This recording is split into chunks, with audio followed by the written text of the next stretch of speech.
Rebeka Morgan, thank you for joining me on the podcast. Thank you so much for having me back. Back again. Yeah. I'm very grateful, to be honest. I was telling the team at lunch just a moment ago that I think you're like a force. I think like you've created this amazing community. You're a registered builder, which I did confirm you're still registered as a builder. You're now an author. You're an educator. You do so much. So, and you're a mum of many kids. You've got the farm going on. So you do so much. And I'm really grateful for your time today. We're going to be talking about renovating for profit. And I would say almost investing for profit, because a lot of the DIYers in our community love property and just love the idea of rolling up their sleeves, for better or for worse, as we may find out. But for folks that haven't heard the first discussion you and I had, can you just tell us a little bit about yourself and the business that you built? Yeah, so I run a business called Builder Collective, and we help women renovate and build for profit. Yes, it's women, not men. Why is because it's a safe place. It's a community of women that are all looking to renovate well. And so I guess our philosophy in terms of being different, so we help people do their own home. We also help them renovate for profit. In terms of for profit, the reason why I'd say we're different is because we teach kind of all the tools in your toolkits, whether that's options or seller JVs or joint ventures or quick flips or subdivision. They all start and hinge on a feasibility. It's all kind of the same, whether it's a renovation or a new build, it's still just build, just numbers. And then there's also a process, like an emotional process that we go through. So I think often people forget that property is emotional. And, we want it just to be numbers on a page, but that's not, as you know, investing's not always unemotional. Yeah. It's also worth pointing out, we just had a quick mention about this off air, is that we're talking about active property investing or property renovations, like active moves that you can make with your property to add value, versus what a lot of our other guests might talk about with like passive income, or I know I talk a lot about with ETFs and that sort of a thing. So this is different. And as people can imagine, people that haven't been through it can imagine what it's like to go through that journey. As you said, it's like a bit more than a bit daunting. There are so many different people that you need. And for the first timers, this will be super valuable. Can I ask a question, like what led you to specialize in like renovating for profit and also advocating for other people to do that, like specifically for profit? Because it doesn't seem like it's, in my opinion at least, Rebeka, it doesn't seem like it's that common. Well, I didn't mean to start with. I actually was trying to help people build their own homes, and we do that, or renovate, kind of navigate the process. And I feel like a lot of us watch renovation shows or have seen them or, read an article, and then we feel like because we're so connected to property in Australia, we feel like we should be able to renovate just because we have a house or have the ability to have a house, but it's hard. Or it's not hard. There's a lot of steps. I'd say it can be fun and rewarding, but when it's tricky and you get yourself into a spot, it can be really hard to navigate, or the process can be tricky. And so we started by just trying to help people do that. Now, I have also been trying to, I guess, because we were renovating for profit, and I say we, myself and John, I'm a registered builder. I work with my husband, John. I met him on a building site for a project I was doing, and we do this. It's a good way of not having a real job. And I guess, and I guess other people saw that and wanted to learn how to do it. And really, it's pretty simple, but people want to make it really hard. That being said, as you said, I'm talking about active renovations. So buy something, do something to it, add value as your value proposition, and sell it again. I am not your person for your long-term hold, right? That's your game, the other people that you speak to. So buy, add value, sell. So I want to ask you about misconceptions, and maybe my misconception is this. Is it possible for someone that's not a registered builder right? Doesn't know people. I think this is like the hurdle that people are going through right now is like, can I do it? Can I actually do it for profit? Like, I guess it's a really general question. I'm asking the barber if I need a haircut. But I think you get the gist of my question. Is that a misconception that you commonly come across? So I would say while the property market was going up quite significantly, everyone thought they had the Midas touch. So buy something, do a quick reno on it, and they go, oh my God, I made so much money. And so the market's obviously not doing that right now, and that is leveling the playing field. And so people are talking about high interest rates, they're talking about the cost of building, all of that stuff. None of that, it changes always in different cycles, but the fundamentals are the same. Yes, you can add value to property, but you need to be smart. So the rise of the market, the rise of the value of the land without the asset and whatever change you've made, that rise was actually not your renovation for profit. That wasn't your gain. That was the gain in the land. You would have made that anyway. When you go and sell that and buy something else, you have to buy at a higher rate, so it doesn't count. It means that people have to look at the numbers properly. If you do that, there's plenty of opportunities. It might be Dulux, it might be townhouses, might be renovations. If we look at different markets, we have different things happening. So Queensland being different to Victoria, Perth has a different market at the moment. Sydney, like they're all different. So we really just want to understand the fundamentals and then we rotate through. So right now, people are scared of buying the unrenovated house in Victoria. So, and a straight renovation or a renovation extension is doing really well. Or if you're in the inner city, duplexes are doing quite well. There's been some changes of planning rules which are making sites yield a lot better. But fundamentally, it's just running numbers.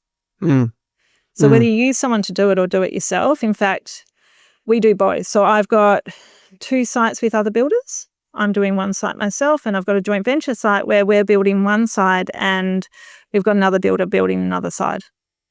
Yeah, okay. Still stack up. Yeah. That was an interesting anecdote you gave there of if someone is like aware of the changes that might be happening at a state level or like a planning level or, what have you. Is that something that you do in the community? Like because you've got a pretty big community now, is that something that the community kind of keeps tabs on as well as you guys? Well, yes. Yeah, we do, but we also kind of teach and we continue to grow in, same as you, information, like you're updating all the time because property is not stagnant. No market really is. You can't just learn something and expect it to be there. So in Victoria, there were a heap of planning changes that came through on the 31st of March that changed yields and setbacks. And we talk about that in our community. We have kind of events for subdivision or events for joint ventures.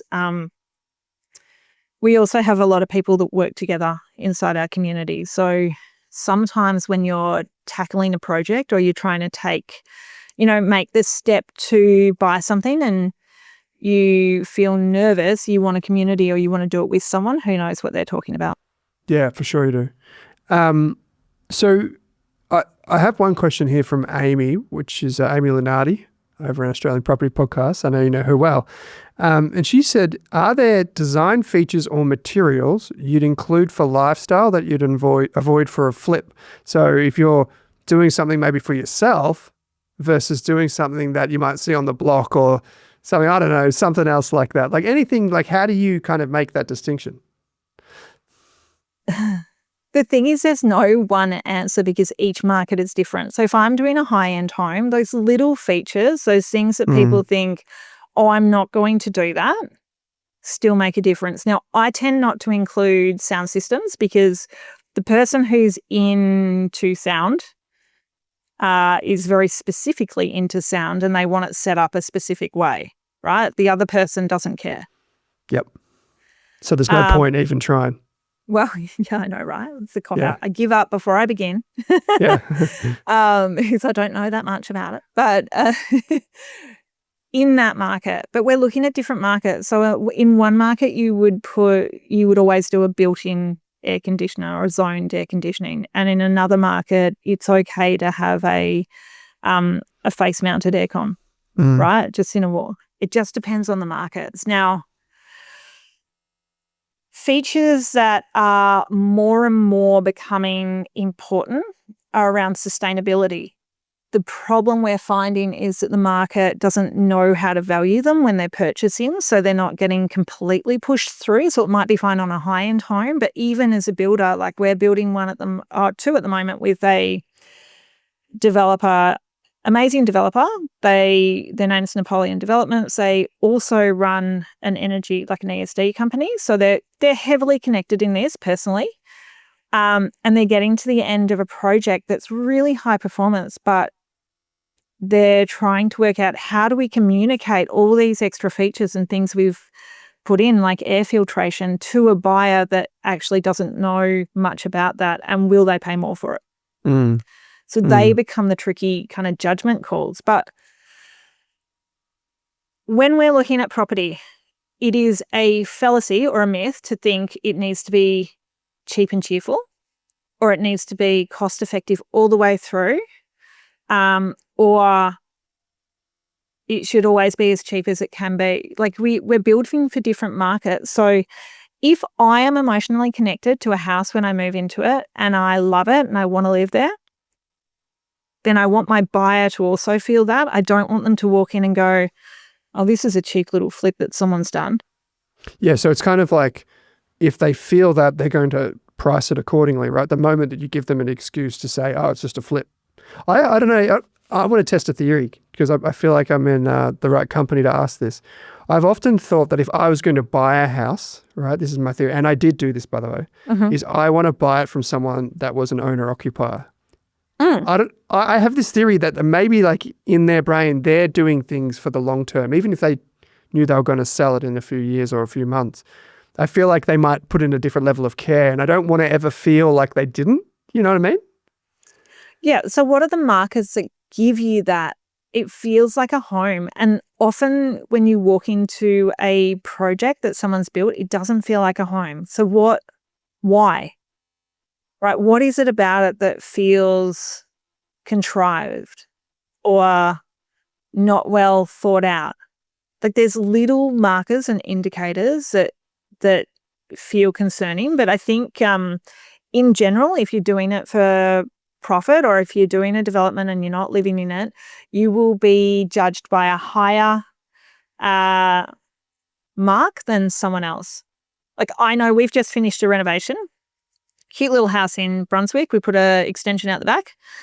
We did it with our two sons in Brunswick. And we put a lot of love and attention in this home. But then when we styled it, I personally styled it because I don't want it to feel like cookie cutter. And it's not white. You know, I know like most houses that people do to flip, like they're white on white on white or beige. And this has got, you know, color drenched walls, and the kitchen's I keep saying it's orange. It's not orange. It's outback clay. Thank you. It's a color. Outback clay. Okay. It's got a burgundy couch. So there are other things that you would do in a home that you were doing for yourself, but people are too afraid to do when they're doing it for profit, because they think if I just say completely neutral, anyone will like it. But I think when you do that, you tell the story that no one cares. This is no one's home. Whereas you want someone to connect to it. So yeah, some people are going to walk in and go, oh my God, that's an orange kitchen. Yeah. Or a clay kitchen. Outback Got clay. it. Right. Yeah. Outback clay.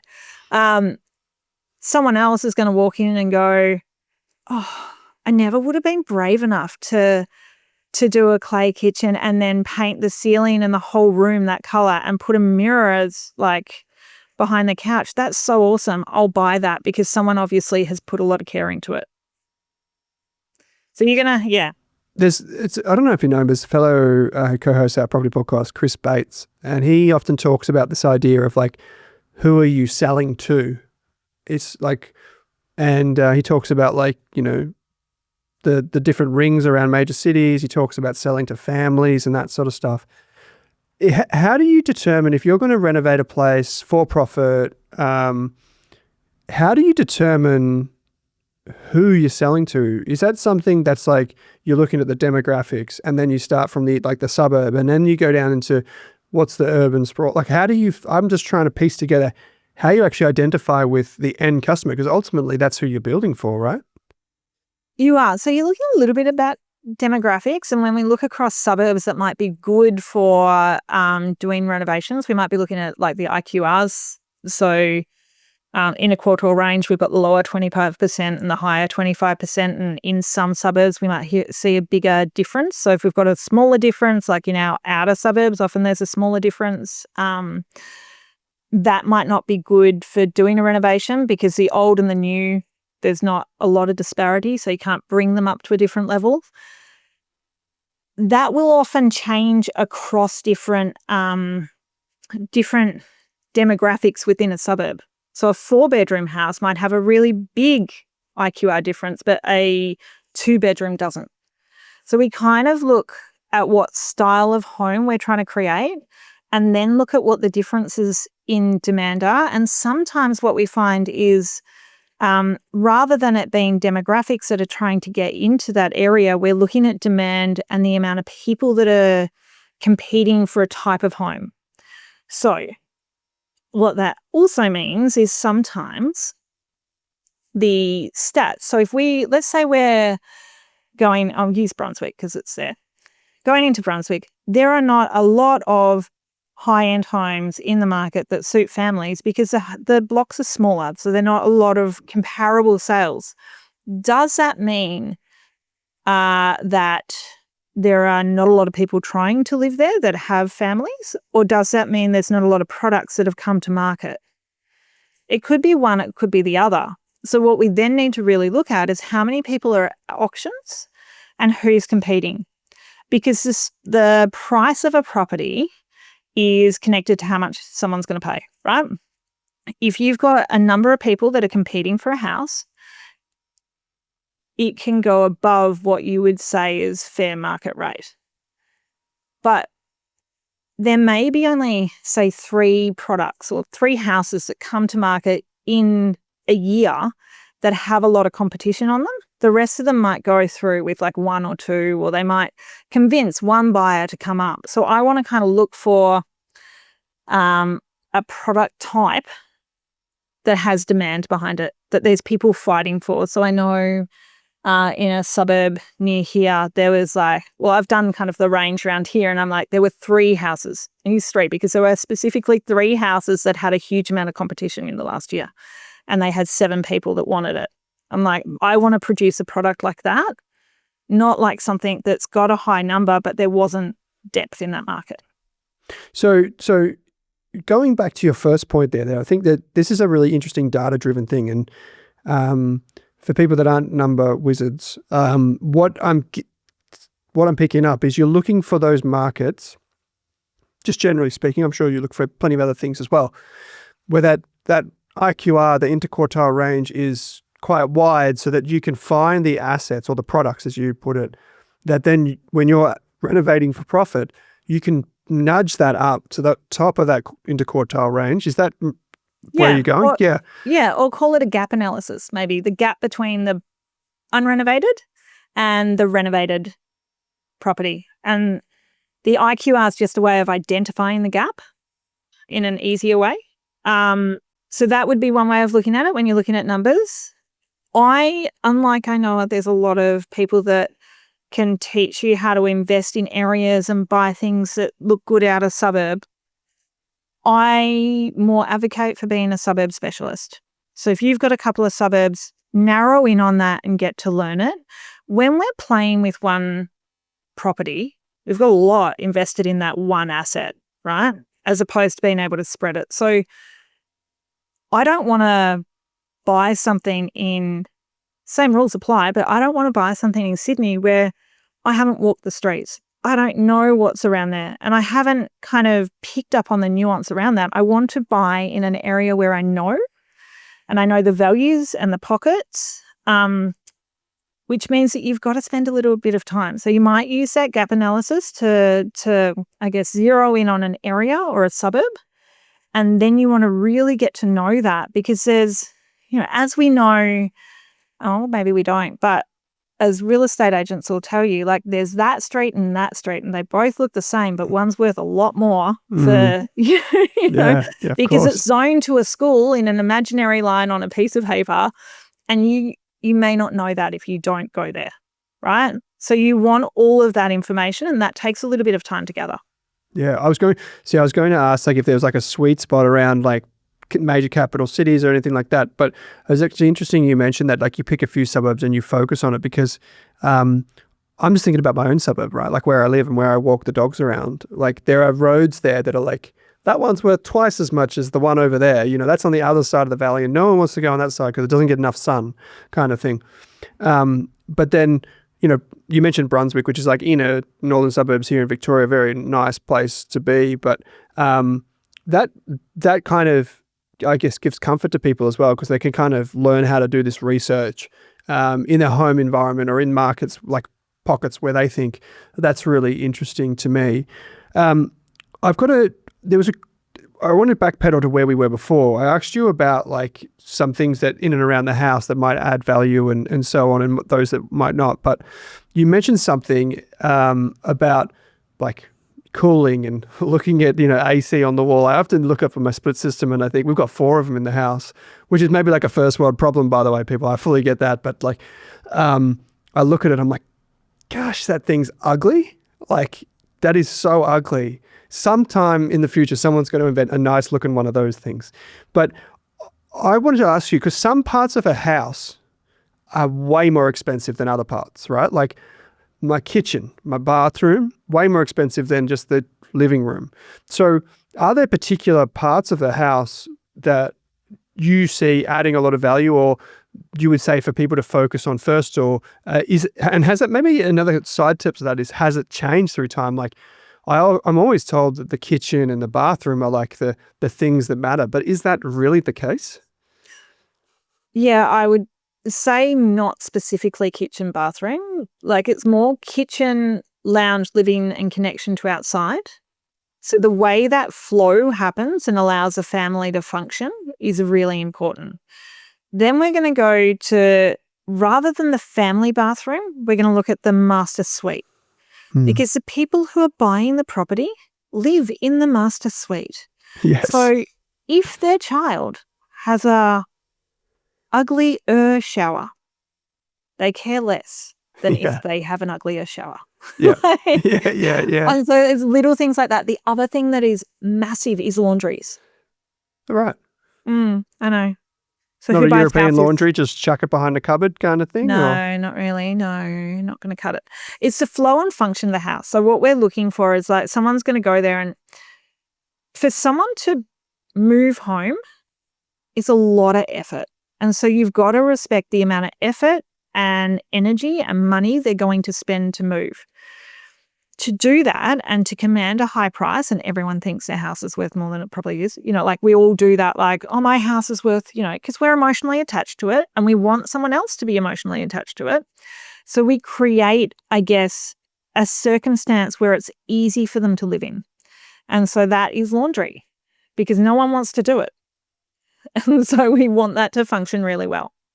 Well, it's funny because I often think that, like, the wealthy families have like those hallways that are like 50% wider than everyone else's hallways, and people that have money have like the laundries that, like, you actually have bench space in.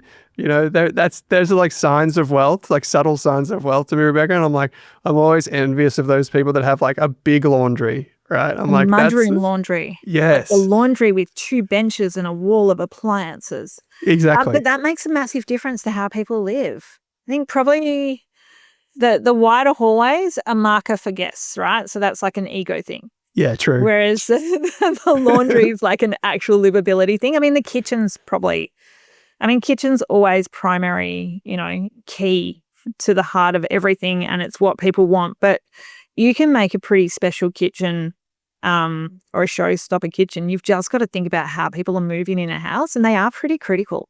Mm. So there was one house that didn't have beautiful home. Like I look at this kitchen, I go, that is a nice kitchen, right? No PowerPoints. Oh, No okay. PowerPoints in the butlers, no PowerPoints on the bench. Like, big issue for selling that home. And you're like, well, would the purchaser actually notice? Well, they did. It was hard to sell because of that. So especially if you're hitting the higher price brackets, there's a lot of difference and there's a lot of different options that people have available. So you want to kind of, what we want to do is assess our house against the other options that someone has on the market and think about that. So if you've got a house on a main road, or if you've got a house, off to a side street or a double-story house, you might be looking at products that are different, are comparable. And so someone's saying, well, do I get more land with a house that is less well renovated, or do I go for the higher renovated house with less land? And both of them are options, even though sometimes on paper they don't look comparable.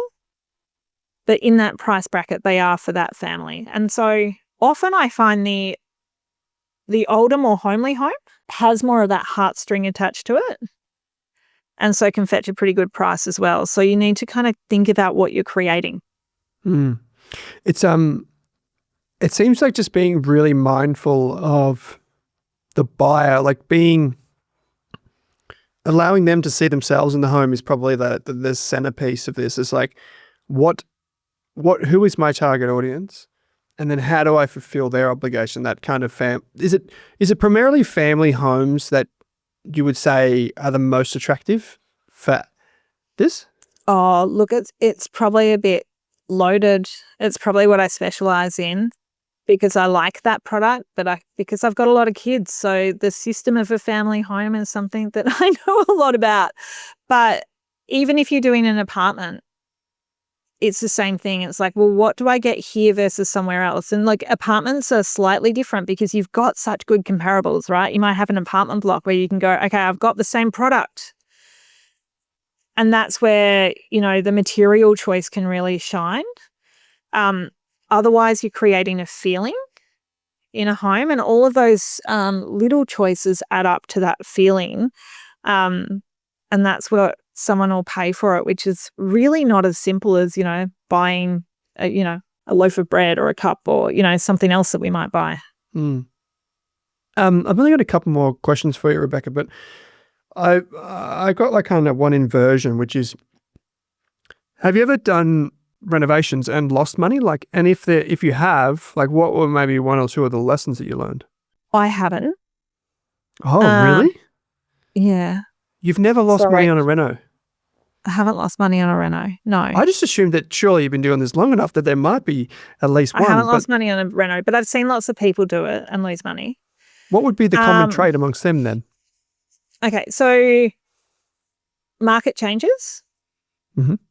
In the same way that it's really nice for people to pick up the land changes. Like if my block was worth one price and then, 2 years later it's worth 500K more, sometimes the land goes down. And that's not a reflection of the renovation.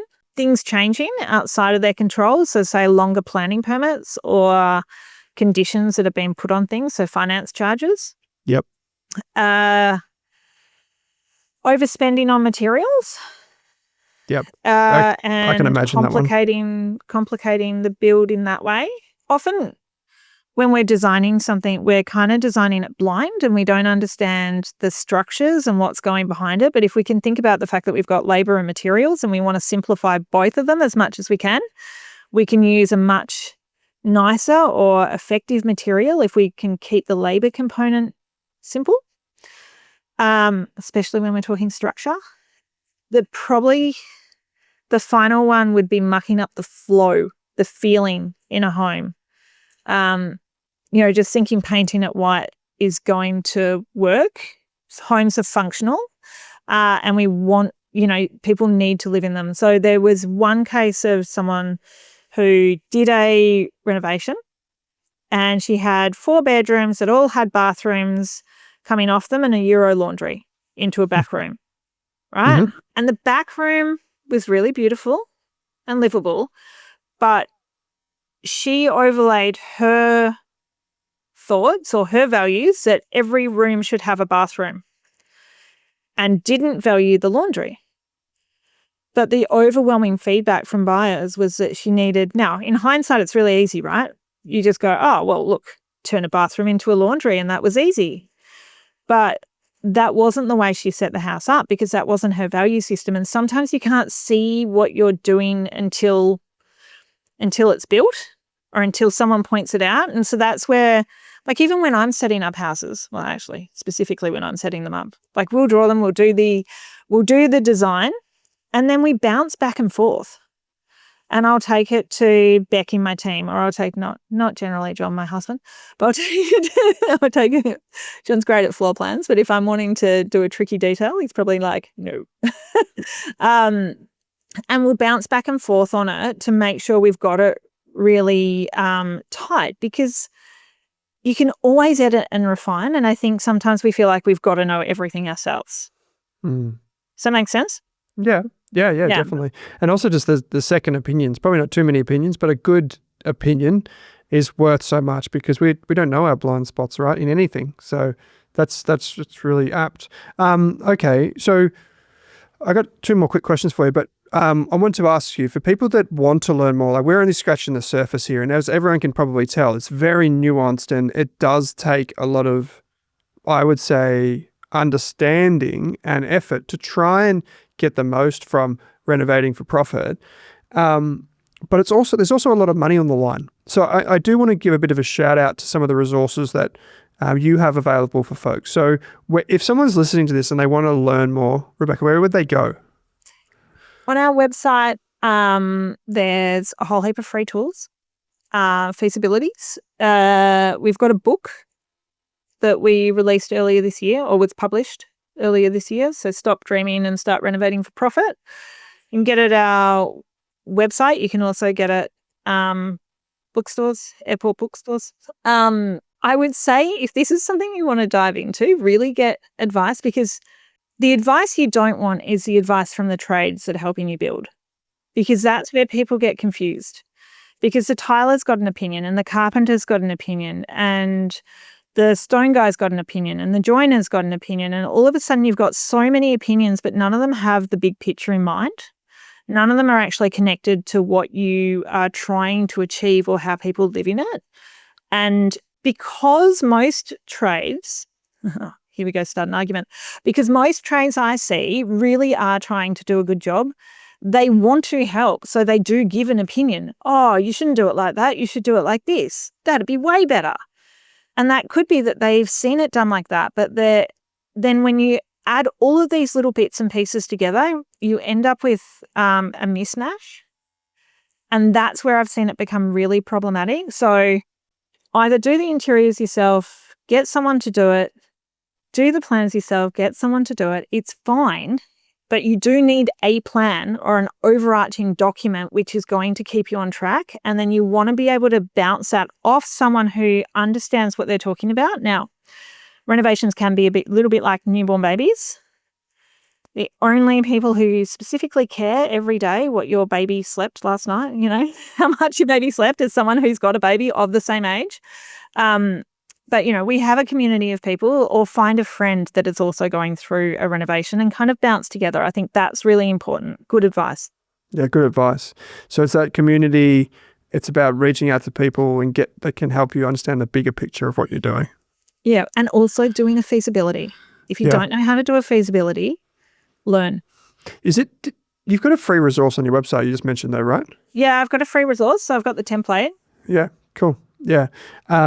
I'll direct people to the website, and people can find out more about the book, the community, the courses, everything that you do, and hopefully even follow you on Instagram. I know you've got like 130,000 followers or something crazy these days. So you're obviously doing something right, Rebeka. So, okay, so I got probably one more question, which is a real fun one. All right, and this is how I thought maybe we could end the show, is if you could wave a wand and remove one design feature from every home in Australia, what would it be?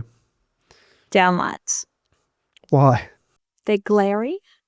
They're bad for energy efficiency. Are they really? Yeah. Oh, Well, you're putting really? holes in ceilings. So if you've got if you've got good insulation, you want to clean plaster. So uplighters are way better for transferring light. They also create pockets of darkness everywhere. So light and dark, they photograph really badly. Have a little bit of a problem with downlights. Can you tell? They're glary. So they and see, the thing is, once you've lived without downlights, then you notice when you go into a house, especially like a low house that's got, like a room where they've just put like 12 downlights in a grid. Yeah.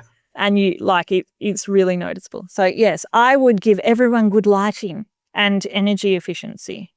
I have never thought about that, but I have downlights in my house. So now every day I'm going to look at it and be like, Rebeka said that's probably not a good thing. But it does make sense, the insulation, now that I think about it too.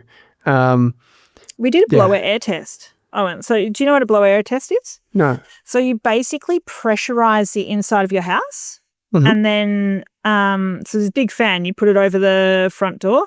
Yep. And you pressurize the inside of the house, and then you walk around with like a smoke gun or an incense stick even, and then you watch where the smoke disappears out. So in my house, it disappeared out all the windows. I've got like aluminium old windows, and then if you hold it near like the downlights, it just disappears out of that, and you can see it coming out in our case, see it coming out the roof tiles.